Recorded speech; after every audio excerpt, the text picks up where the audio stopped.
दासी नौकरानी episode number 31। Shreyansh की बातें वेद के मन पर लगी थीं। वो चुपचाप खड़ा श्रेयांश की बातें सोच रहा था। तभी महेश जी बोले, क्या हुआ बेटा? वेद अपने सेंस में आया और महेश जी को देख के पूछने लगा, कुछ नहीं पापा, आपका सफ़र कैसा रहा? महेश जी बोले, मेरा सफ़र तो बहुत अच्छा रहा और आज 1 महीने बाद तुमको और मिश्री को एक साथ खड़ा देख के बहुत अच्छा लगा।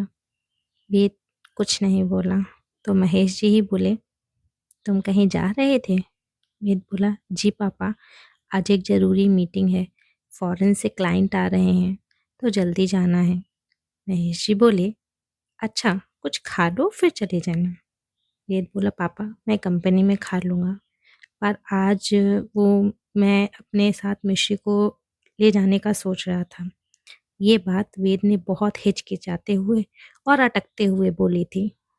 महेश जी और श्रेयांश दोनों हैरानी से वेद को देख रहे थे।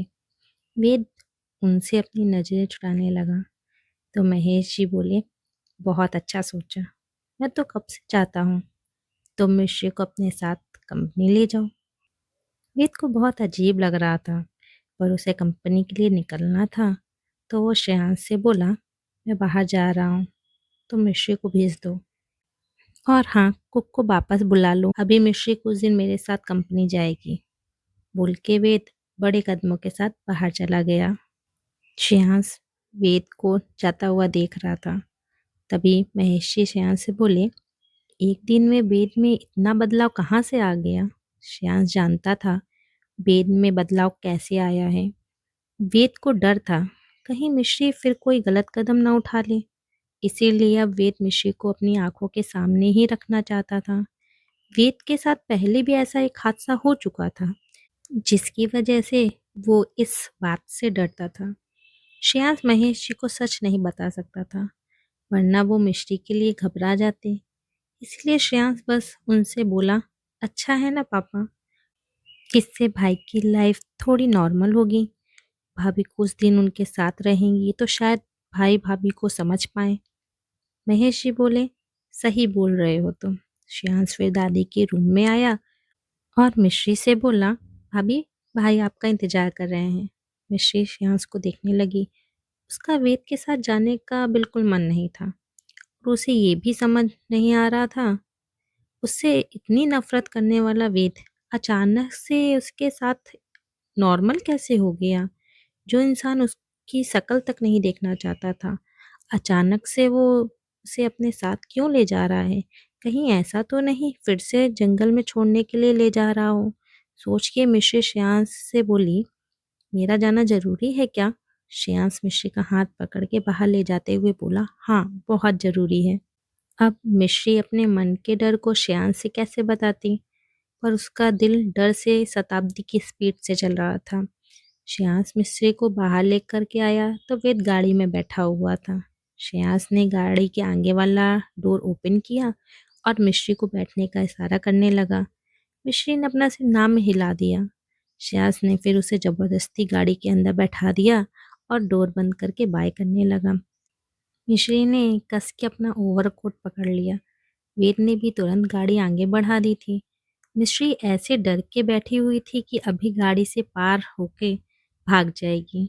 वेद मिश्री को देख के बोला, कोई दिक्कत है क्या? मिश्री वेद को देखने लगी। फिर उसे याद आया वेद ने कहा था मुझे ऐसे मत देखा करो, तो मिश्री ने तुरंत अपनी नजरें नीचे कर ली। वेद गहरी सांस लेते हुए बोला, तुम भागने वाली हो क्या? ऐसे क्यों बैठी हो? आराम से बैठो।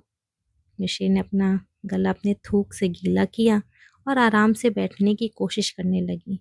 लेकिन जब दिल दिमाग सब डर में हो तो इंसान कैसे आराम से बैठ सकता है? एक तो मिश्री को डर था, पता नहीं कब वेद गाड़ी जंगल की तरफ मोड़ दे और उसे जंगल में छोड़ के भाग जाए। अगर ऐसा हुआ तो वो क्या करेगी? मिश्री परेशान थी और कुछ समय में कंपनी आ गई। कंपनी देख के मिश्री को थोड़ी चैन की सांस आई। भगवान की कृपा है, आज वेद उसे जंगल में नहीं छोड़ के आया। लेकिन वेद उसे कंपनी लेकर क्यों आया है? अब मिश्री के मन में ये सवाल चल रहे थे। वेद फिर मिश्री से बोला, खड़ी क्या हो, चलो। वेद की आवाज़ सुन के मिश्री अपनी सोच से बाहर आई और वेद के पीछे चलने लगी। वेद अपने कैबिन में आया और मिश्री से बोला, तुम वहां जाके बैठ जाओ। मिश्री जाके सोफा चेयर पर बैठ गई। वेद भी अपनी चेयर पे आके बैठ गया और अपना लैपटॉप निकाल के उसमें काम करने लगा कि तभी वेद का असिस्टेंट कैबिन में आया और बोला, सर क्लाइंट आ चुके हैं, मीटिंग रूम में आपका वेट कर रहे हैं। वेद ने एक नज़र मिश्री को देखा, फिर अपने असिस्टेंट से बोला, तुमको यहीं रहना है। मिश्री को किसी चीज़ की ज़रूरत हो तो किसी और को कॉल करके मंगा लेना, लेकिन तुम यहाँ से हिलना भी मत। असिस्टेंट कुछ हैरान हो गया। सर घुमा के उसको इस लड़की पर नज़र रखने के लिए बोल रहे हैं, पर ये लड़की है कौन? कल मीटिंग रूम में भी आई थी। अभी तक किसी ने वेद की वाइफ को नहीं देखा था, तो कोई जानता नहीं था मिश्री कौन है। और वेद ने उन दोनों लड़कियों को भी काम से निकाल दिया था, पर वेद ने उसे कुछ काम दिया है तो वो मना भी नहीं कर सकता है। मिश्री कुछ दूर बैठी हुई थी, इसलिए वो वेद की बात सुन नहीं पाई थी।